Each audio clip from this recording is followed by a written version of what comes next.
Hello everyone, this is Dr. Nahid Ali. I am a professor of forensic medicine and toxicology, Suez Canal University, Egypt. In this video, I will highlight the basic concept of minimal risk in research.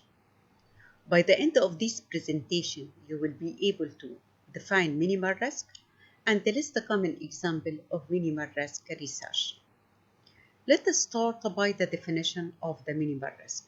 According to the Code of Federal Regulation, a study presents a minimal risk if the probability and the magnitude of harm or discomfort anticipated in the research are not greater in and of themselves than those ordinarily encountered in life or during performance of routine physical and psychological daily examination or test. Minimal risk is directly related to the IRB procedures. Why? Because it is necessary for determining expedited review, waiver or alteration of some or all element of the consent, waiver of documentation of the consent, and in pediatric research. The IRB will not approve research without direct benefit to the research participant unless it is minimal risk. The previous definition highlights some inquiries. Firstly, the statement of ordinarily encountered in life. What does it mean?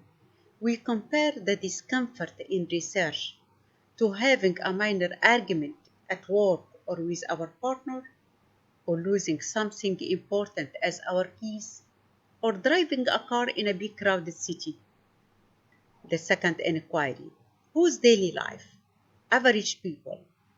Average people is the same in developed and the developed country. Let's say it's universal standard, or it may be population being studied. Let's say it's relative. The third inquiry, which routine physical or psychological examination or test? Having said that, ambiguity of the definition is related to the different IRB's decision. Let us illustrate that by example on asking the chairs of different IRBs about their opinion regarding MRI study without sedation in healthy 11 years old. Nearly 45 stated minimal risk, 35 minor increase over minimal risk, and only 10 stated more than minor increase. Another example, assessing their decision regarding allergy skin testing in healthy 11 years old. 25 stated minimal risk, nearly 45 minor increase over minimal risk, and 25 stated more than minor increase. The variability in IRB assessment of the risk of the procedure may result in either waiving informed consent for greater than minimal risk studies, or not expediting studies that are less than minimal risk. Having said that, we should consider relative risk standard or objective risk standard. We will illustrate this concept through example on pediatric research. For the relative risk standard, suppose that we are conducting research on children having cancer. So, during the course of their daily life, they are exposed to risk from toxic chemotherapeutic agents.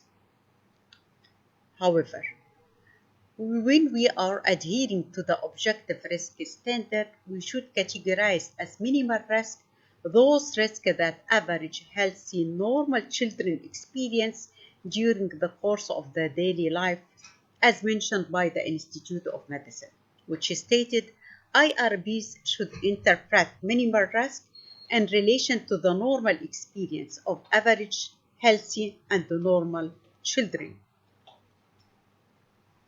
Here are some examples of minimal risk research.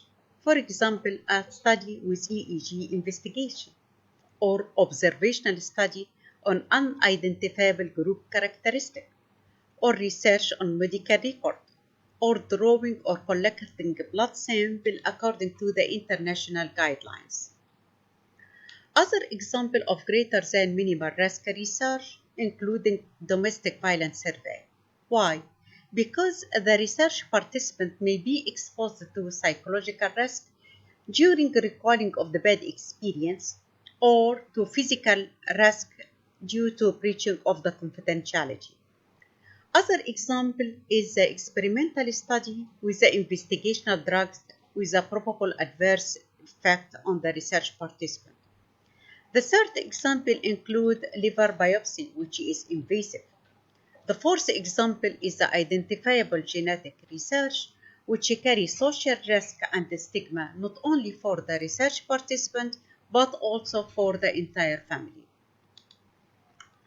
This is a small exercise. It is about, is this research eligible for minimal risk category?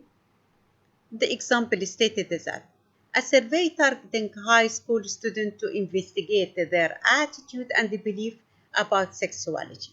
What if this survey is carried out in Egypt or in another developed countries?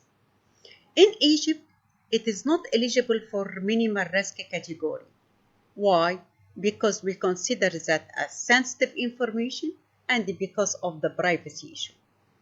In some developed countries, it can be considered eligible for minimal risk category. Another example, a study will be carried out among the primary school children to determine some developmental standards through measuring, for example, the child weight and the child height. This procedure for sure presents risks that are less than minimal risk. In conclusion, in considering minimal risk, please pay attention to the risk magnitude and the probability. Also, minimal risk may be context dependent.